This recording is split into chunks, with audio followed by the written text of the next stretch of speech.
All right, everybody, welcome back to Empire Fit Talk.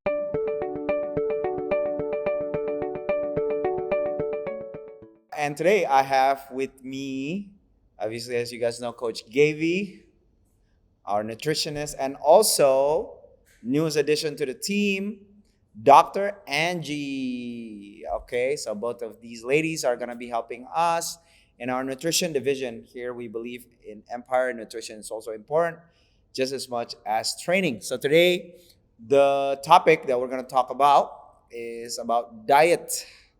All right, diet yang cepat menghilangkan body fat. The fastest diet to lose the body fat. Quite interesting because we always get a question about this from our members, our Empire Warriors. So, let's dive into it. First question, what is an extreme diet, ladies? Siapa yang mulai? Dok Angie? Oke. Jadi kalau extreme diet tuh menurut aku ya itu yang benar-benar terlalu jauh perbedaannya gitu. Misalnya biasa makan banyak tiba-tiba jadi nggak makan apa-apa atau cuman minum jus tiap hari dari pagi sampai malam tuh ekstrim. Terus misalnya tadinya makannya banyak terus tiba-tiba cuma makan sekali sehari itu ekstrim juga. Iya sih. From my end, my point of view kalau orang melakukan extreme diet itu kalau misalnya makan cuma 1000 kalori, ada yang itu makan 400 kalori untuk fat loss. Tapi kan itu goalnya untuk menurunkan body fat atau body weight secepat mungkin ya. Tapi itu tidak sustainable. Makanya kita classify itu jadi extreme diet. Gitu sih. Low calories, diet yang kita nggak bisa sustain, diet yang rasanya itu kayak restrictive banget, itu adalah extreme. I see. But wouldn't the word extreme is relevant for people?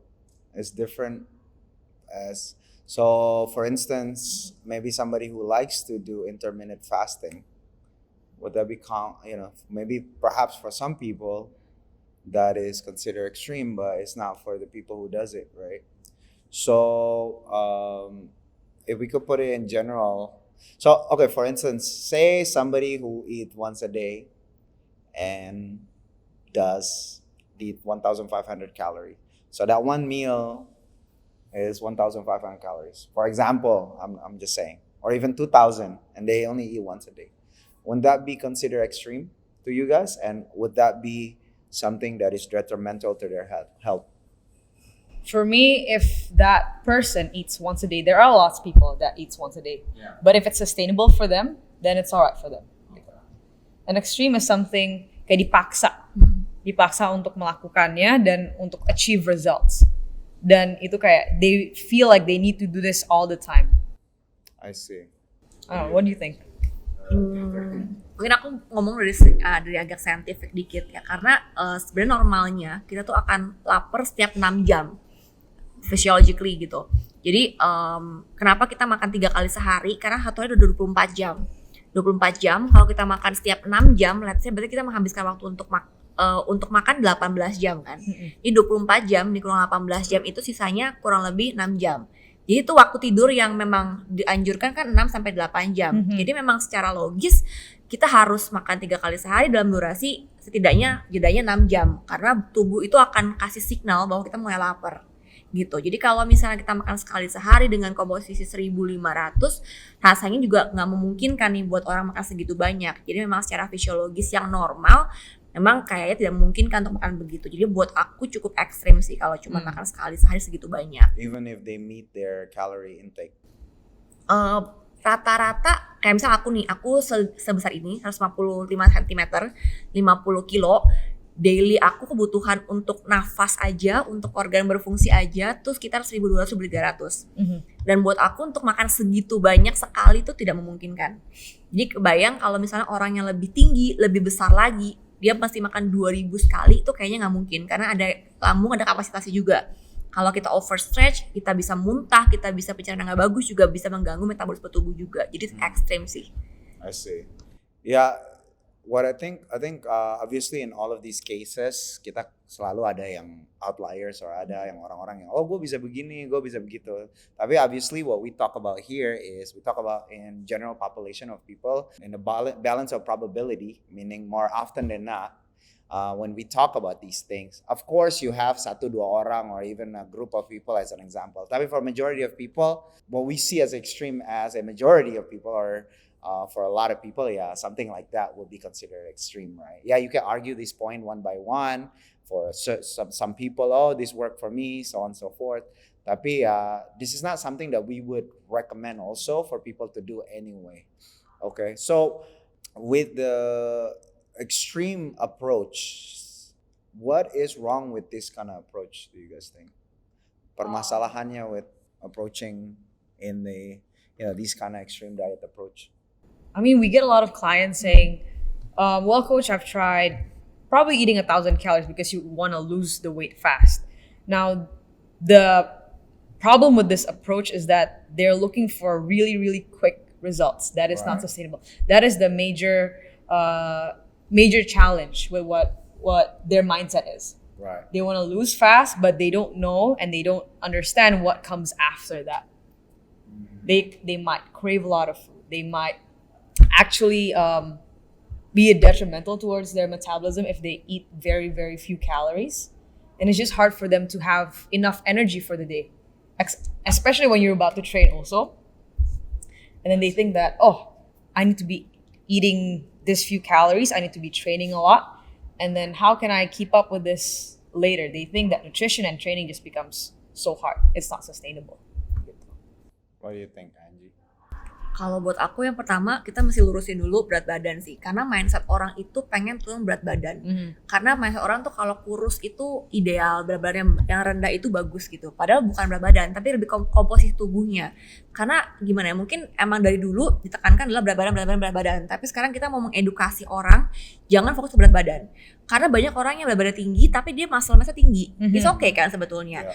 Kecuali kalau dia berat badan tinggi tapi dia fat mass-nya tinggi, itu baru bermasalah. Itu yang mesti kita luruskan dan kita mesti samakan persepsi dulu. Jangan sampai kita fokusnya berat badan terus, karena kalau let's say ada misalnya ibu hamil pengen ibu menyusui lah, misalnya dia berat badan 55 kilo habis melahirkan, itu kan normal sebenarnya. Tapi obses dengan turun berat badan sampai 40 kilo seperti sebelum dia hamil, itu kan nggak normal. Karena dia masih menyusui, dia masih mengeluarkan energi lebih gitu. Jadi buat aku sih yang penting sekarang adalah mengubah mindset atau menyamakan persepsi bahwa jangan fokus ke berat badan, tapi fokus ke komposisi tubuh yang ideal dan energi yang kita pakai untuk sehari-hari kebutuhan kita. Gitu sih. 1,000% agree. I think the culture and the miseducation of overemphasizing, I wouldn't say miseducation, I think overemphasizing the number of berat badannya, the weight scale. I think that is one of the biggest issue about fitness and problem, because banyak orang lebih fokus di berat badan than they focus on the muscle mass instead, or even the body fat percentage, or even just the way they feel, right? Jadi somebody could have been, and kita lihat ini sering sekali di gym, right? Somebody is like physically they look good, they get stronger, they lose some inches, tapi pas they step on the in body, oh kok cuman segini hilangnya, atau malah naik atau malah sama gitu, padahal they don't really pay attention to all the other changes, right? All the other factor that actually more important to your health and to your fitness journey, and it's our job as a coach to kind of educate people. Tapi kalau people have a preset mindset, it's kind of hard also to penetrate that. Padahal kita kayak, look, you're actually doing good, By the way, on a side note, I think we should create a campaign like F body weight, or you know what I mean? Like we need to create something, or like we should start a campaign of like body weight don't matter or something like that, Just a side note. I think it needs to be done where we can't continue overemphasizing on the body weight lah. I think we need to start saying something about body weight. Doesn't it's not a make or break, or it's not something that people needs to overemphasize. Yeah.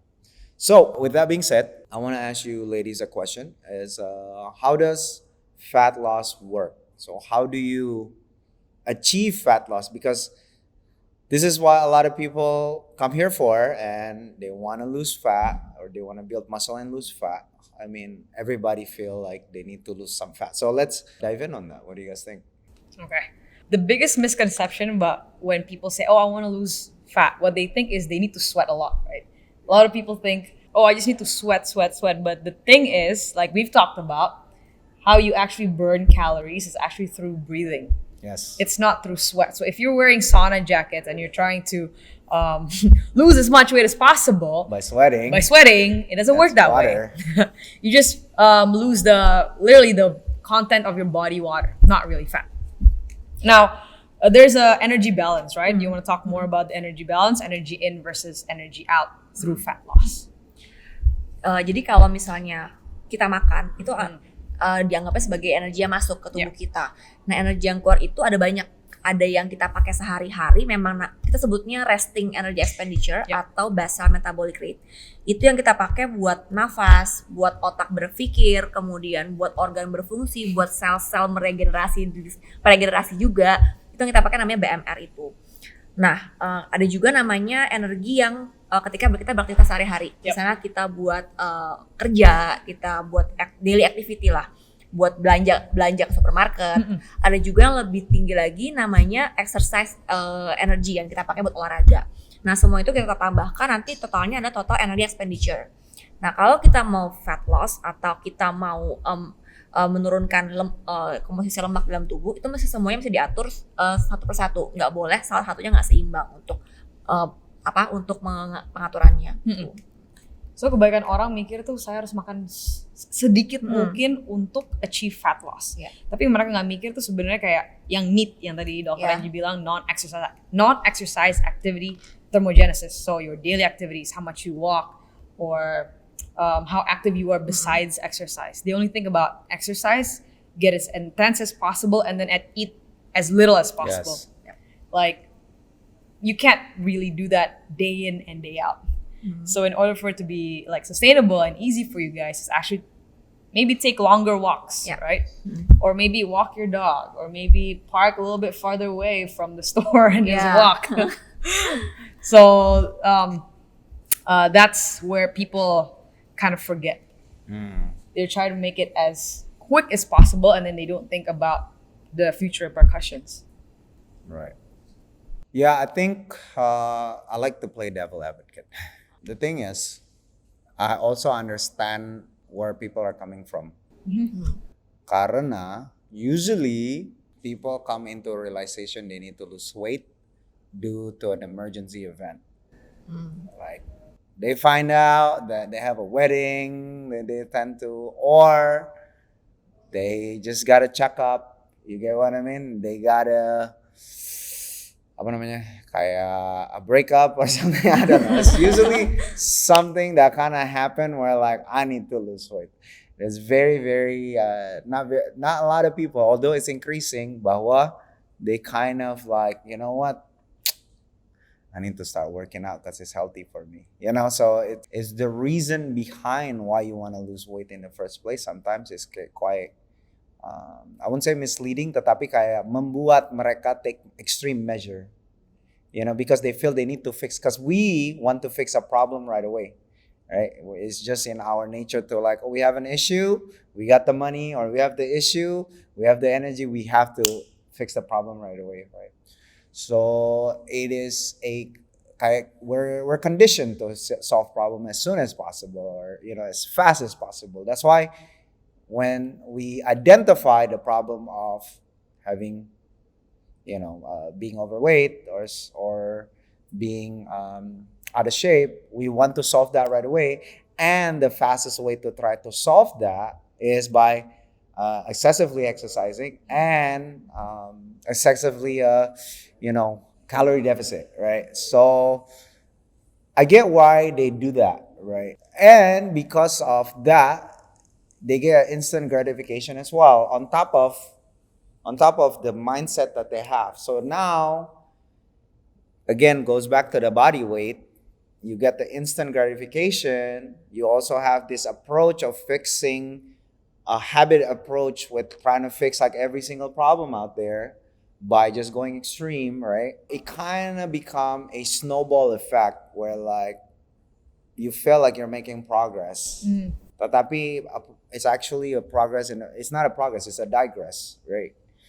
So I think this is where everybody's stuck in that loop of either yo-yo diet, of like, and become very hard for people to break that. My next question is, can you ladies explain why that is not the way to go? You get what I mean? Why that is not something that we would recommend to our client, and what is the detrimental effect of doing that, of doing deficit calories and also working out excessively, right? I mean, in terms of instant gratification, they get it. Tetapi why is actually that is a digress? Kenapa itu sebenarnya ended up making it worse? Can you ladies go deeper into that? Why they shouldn't be doing things like that, and why they shouldn't approach it like that? What do you think? You wanna start? Oke. Jadi sebenarnya kita kan pengen sesuatu yang sustainable, yang jangka panjang. Bener. Bukan yang saat ini aja kita perubahan saat ini aja. Itu memang PR yang cukup susah sih. Bener. Untuk mengedukasi orang sulit. Udah gitu ditambah lagi mungkin society juga, masyarakat juga banyak yang memberikan pelayanan yang instan. Yes. Jadi pasti orang akan tergiur untuk yang instan dibandingkan sesuatu yang jangka panjang. Kalau idealnya sih, kalau kita bisa membuat semua orang sepaham dan sepakat bahwa hal yang instan ini nggak akan sustainable, dan kita bisa bekerja sama dengan baik, bahwa kita mesti mengedukasi orang nih supaya mereka hidupnya baik, itu akan jadi ideal banget buat semua orang untuk membuat pola hidup yang lebih baik. Tapi kan kita nggak bisa mengatur semua orang. Jadi kita bisa mengatur mungkin dari lingkup terdekat, teman-teman, keluarga, dan lain-lain, dan klien kita mungkin. Kenapa ini nggak baik? Karena kita mungkin jangka panjang. Misalnya, aku ambil contoh supaya mungkin lebih gampang. Perempuan, banyak kan perempuan yang pengen menurunkan berat badan kan ya. Perempuan usia 20 tahun, 25 tahun, lagi bloomingnya gitu. Pengen berat badan ideal, mungkin berhubungan dengan masalah cinta atau apapun gitu kan. Jadi pengen yang instan. Tapi kalau instan tiba-tiba diturun drastis, nanti ada perubahan hormonal, gangguan hormon dan lain-lain, nanti akan berdampak pada kesuburan dari masa yang akan datang, itu juga nggak baik. Jadi kita mengedukasi orang untuk jangka panjang, bukan saat ini aja, tapi dari sekarang sampai nanti mungkin 20 tahun, 30 tahun ke depan, apa yang akan terjadi jika dia melakukan diet seperti ini. Harusnya kalau kita memberikan penjelasan yang cukup baik, yang cukup make sense, dan cukup komprehensif, harusnya sih akan membuat orang lebih berpikir panjang untuk memutuskan apa yang mau dia lakukan untuk jangka panjangnya. Gitu sih. Mungkin itu. Ya itu from that point of view really understand. Ada juga point of view misalnya just like any other of our members, they come to us kayak we want to lose fat in 1 month, we want to lose fat in 2 months gitu kan. Tapi mereka ada goal for that 2 months. It's just too short gitu, and then they don't have proper planning. That's why for us we try to plan 3 months, we try to plan 6 months, 9 months, and then even a year. That's why we don't have a program that's only 1 week or 2 week fat loss program. We always have something that's more long term gitu kan. Juga yang mereka nggak tahu itu kalau misalnya mereka yo-yo dieting terus, they just go back to wherever they were before. Like they're gonna get in this constant loop. They're not gonna go anywhere. That's why you say it's like a vicious, devilish loop of you lose weight, you eat more, you gain weight.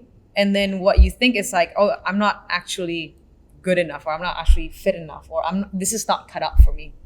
Because they try to do the extreme approach. Also can hit your mental side.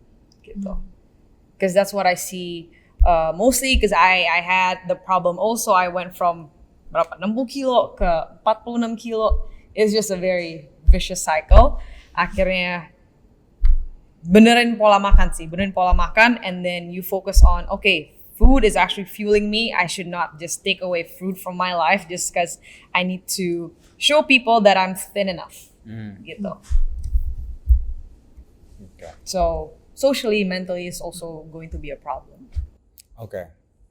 Well, we talk about sustainability, right? And then this is not something yang maybe that they can sustain. But I know this is something yang banyak orang pikir, they don't want to say it, especially these people who like to take extreme approach.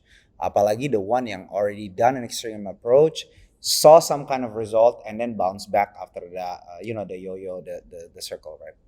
what if they're thinking, or maybe what if mereka come to you and it's like, okay, but what if I just go extreme first and then I sustain it with the right way? What is the difference there? Maksudnya gini loh, like maybe I am 80 kilo, I'm trying to get to 65 maybe. Ya udah, kan I want to solve this problem now. So ya udah, I go extreme. When I get to 65, then I get to eat the right way. So what is the problem there, and what is the issue with approaching it like that? And kenapa? Why can't I do it that way? You know, yang penting gue udah see result dulu, terus nanti then I'll think about the longevity, the 20 tahun, 30 ke depan, pas gue udah 65 kilo, atau pas gue udah ketemu target gue. Waktu itu dia gue extreme, fine-fine aja kok. Ya iya, gue gak keep up, tapi I went back. Tapi kenapa ya, if I know I could drop 15 kilo in sebulan, 2 bulan, kenapa, why don't I just do that again? Terus then I do it your way. So what's the argument there? Orang kalau diet too quickly, you don't just lose fat, you lose weight, tapi you lose your muscle. You lose your muscle very, very quickly, and then your metabolism juga slows down very, very quickly. And you don't want that to happen. Jadi, even after that 2 months, you're gonna have a very, very hard time to make sure that you're eating enough, and then your metabolism doesn't break down. Terus kita juga mau build muscle mass lagi. And then mostly people who go from 80 to 65 kilo, jadi skinny fat. I don't know if people want to be like that. But if you go 80, 65, cardio, makan 1,000 kalori terus every day, ya turun. Drastis dalam 2 bulan. Tapi aesthetically, usually people look towards skinny fat because you lose muscle mass if you lose that much weight in the 2 months span. Gitu. What do you think? Iya betul, bener banget, karena memang kalau turun banyak pasti yang pertama kali. Jadi kalau kita kan energi pertama kali pakainya kan karbohidrat dulu. Kalau misalnya udah nggak ada, pasti akan dipakai cadangan energi nih. Cadangan energi kan ada di otot, ada di lemak. Tapi kan pada otot kita kan, dia akan diambil habis lemak. Ya mau lemaknya pun turun, cuman kalau ototnya habis tampaknya akan loyo sih. Bentuknya loyo, bentuknya layu, nggak bertenaga buat ngapa-ngapain, bekerja daily activity pun juga sulit. Nah untuk kembaliinnya lagi susah, karena untuk gaining muscle kan nggak gampang. Turunnya cepet tapi gaining muscle nggak gampang. Dan kalau kita udah terlalu rendah muscle-nya, resiko penyakit juga banyak, lebih rentan, imunitasnya juga akan kurang. Dan kita kan juga nggak pengen untuk jangka panjang kita gampang sakit cuma gara-gara kita diet yang salah. Itu sih kalau dari segi medis mungkin. Awesome. So you shouldn't be doing it because it's actually going to be harder for you to get those things the proper way, right? So that's why it's a digress. My last question is, how to safely and smartly lose fat? What would you suggest? Okay. Basically, plan. You have to know what's the weight you want to lose, or how much fat percentage you want to lose, right? And then how long or when do you want to achieve this goal by? Because if you guys are talking to us, to Dr. Angie, to me, to Coach Elbert, we'll basically ask why you want to do this, timeline-nya kapan, and then we'll also let you guys know if it's feasible or not. Because we don't want to give you like false expectations. That's what people think, is that, oh, okay, you see on social media, this person lost 10 kilos in a month. So you should not use that as a benchmark. So that's not a safe way, not a smart way. So what we do is basically, you need to you have to know your maintenance calories. So what Dr. Angie talked about was your total daily energy expenditure, how much calories you're burning in a day with daily activities. And then you just decrease it ever so slightly daily, around 300 to 500 calories. That's the most safe and smart way to put it. Also, if you want to talk about your 80% whole foods, 20% soul food, we're not restricting anything. So smart way to use it is make sure you plan whatever you want to eat also during that day. Let's say for me, it's chocolate, and also what you need to eat that day. Let's say complex carbs, lean protein, and then your fibers, veggies and fruits. So it's everything. Gitu. That's how I would put it. Know how much you need to eat, and then also just reduce it, a mild calorie deficit, and include foods that you like. If not, you're not gonna sustain it at all. Kalau aku yang penting nggak boleh terlalu drastis. Jadi misalnya makan berapa banyak, kita turunnya bertahap perlahan-lahan. Nggak boleh dari makan misalnya 2.000, tiba-tiba jadi 1.000 atau 1.200 itu terlalu ekstrim. Yeah. Bertahapnya 2.000, jadi 1.800, jadi 1.700, jadi 1.500. Tapi nggak boleh di bawah BMR kita. BMR itu yang tadi aku bilang kebutuhan dasar organ kita berfungsi. Kalau kita makan di bawah kebutuhan itu, misalnya aku 1.300, 1.200, aku makan di bawah itu. Yang ada aku nggak bisa mikir nih, aku mau kerja aku nggak bisa, mau nafas masih bisa sih, cuman mungkin nggak, fungsinya nggak maksimal. Jadi semua tuh akan turun, lama-lama bisa shutdown juga, jadi nggak bisa maksimal. Jadi nggak boleh di bawah BMR kalau menurut aku. Kemudian harus turunnya bertahap dan jangan lupa exercise, karena orang seringnya maunya dieting doang, tapi dia lupa pilar utama. Dua pilar utama adalah exercise dan diet. Jadi nggak bisa diet doang, nggak bisa exercise doang. Dua-duanya masih saling mendukung, saling support gitu. Terus kemudian olahraga tuh penting untuk meningkatkan muscle mass, karena muscle mass kita, kalau muscle mass kita naik, BMR akan naik juga. BMR naik, pembakaran fat pun juga akan naik. Jadi kita nggak bisa turunin fat aja tapi nggak menaikkan muscle mass, karena pembakaran untuk metabolismenya nggak akan naik kalau misalnya muscle mass kita nggak naik. Itu sih yang penting. Wow, that is a good way to there's so many good things there. For me, how to safely and smartly lose fat. I think the approach on losing fat, especially when it comes to diet, the thing is, food is not just as much as I like to say food is fuel. Banyak kita don't treat food as just fuel. Kan? Food is culture. Food is a celebration. Food is a way to get together, kita makan, you know what I mean? So I think the challenge is the reason why we are to get out of shape or out of not being fit in the first place is because food plays such a big roles in our life, right? So the science is there, right? The science is there, but I also know that a lot of people doesn't adhere to just the fact, and a lot of people let their emotion get the best of them. So emotional eating, right? So or oh ya udahlah, besok nggak apa-apa kok, I took itu besok mau workout kok, so today I'm gonna go out and nggak apa-apa lah, I drink Starbucks or whatever it is, right? Like, or I mean Starbucks and like the sugary stuff in Starbucks. I don't want to get hammered by Starbucks. So anyway, the thing is, my suggestion for people is, now some people can do where they just completely change the way their food and what they eat, right? And that's fine if you're one of those yang could go cold turkey. Yaudah, tomorrow I need to eat this is what you guys said. Another approach that I would like to recommend for people is to just change one thing at a time. You know, if we're looking at macros on the meal, obviously you get the calories, the whole calories, and then you get the macros. Maybe focus on meeting a certain amount of calories first, or maybe just focusing on meeting a certain amount of protein first, or maybe just meeting a certain amount of carbs first, you know, instead of trying to do everything together, if that's an approach that is hard. So you could still go out and enjoy whatever this is, the culture part of food, the celebration part of food, but just try to change one thing at a time, you know, and doing it that way. Maybe next month you could focus on one thing, Now that is a longer approach of doing it, and I know that a lot of people have that discipline. But maybe for some, it's a way to kind of like still enjoy this journey of switching over to something that would be ideal, perhaps. Okay? So that's just one of my suggestions to do it. If this is a strategy that might work for some of you, then try it out. You know, you never know.